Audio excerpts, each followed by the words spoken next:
The book of Judges, chapter 4. And the children of Israel again did evil in the sight of Jehovah. Now Ehud was dead, and Jehovah sold them into the hand of Jabin, king of Canaan, who reigned in Hazor. And the captain of his army was Sisera, who dwelt in Harosheth Goim. And the children of Israel cried to Jehovah, for he had 900 chariots of iron, and he mightily oppressed the children of Israel 20 years. And Deborah, a prophetess, the wife of Lapidoth, judged Israel at that time.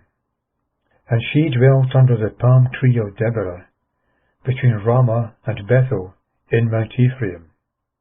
And the children of Israel came up to her for judgment. And she sent and called Barak, the son of Abinoam, out of Kedesh Naphtali, and said to him, Hath not Jehovah the God of Israel commanded? Go and draw towards Mount Tabor, and take with thee 10,000 men of the children of Naphtali, and of the children of Zebulun, and I will draw unto thee to the torrent Kishon, Sisera, the captain of Jabin's army, and his chariots, and his multitude, and I will give him into thy hand. And Barak said to her, If thou goest with me, then I will go. But if thou goest not with me, I will not go.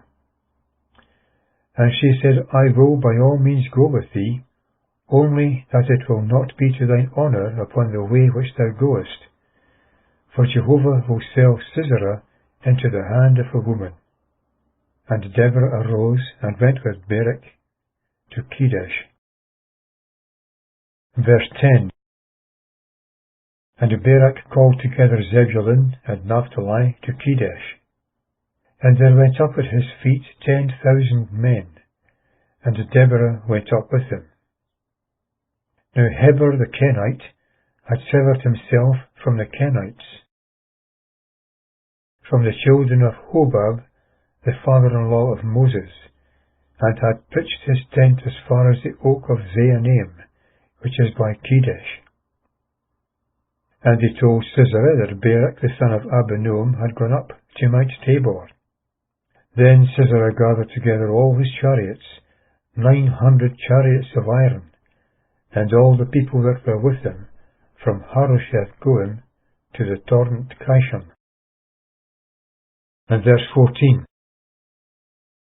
And Deborah said to Barak, Up, for this is the day which Jehovah hath given Sisera into thy hand. Is not Jehovah gone out before thee? And Barak went down from Mount Tabor, and 10,000 men after him. And Jehovah discomfited Sisera and all the chariots, and all the army, with the edge of the sword before Barak. And Sisera got down from his chariot, and fled on foot. And Barak pursued after the chariots, and after the army, to Harosheth Goim. And all the army of Sisera fell by the edge of the sword. Not one was left. And Sisera fled on foot to the tent of Jael, the wife of Heber the Kenite. For there was peace between Jabin the king of Hazor, and the house of Heber the Kenite.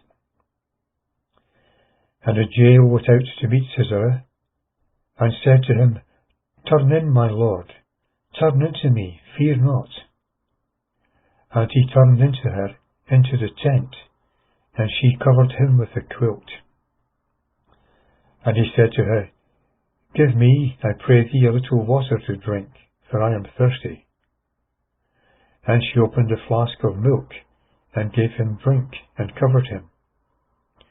And he said to her, Stand in the door of the tent, and it shall be, if any one come and inquire of thee, and say, Is there any man here, that thou shalt say, No.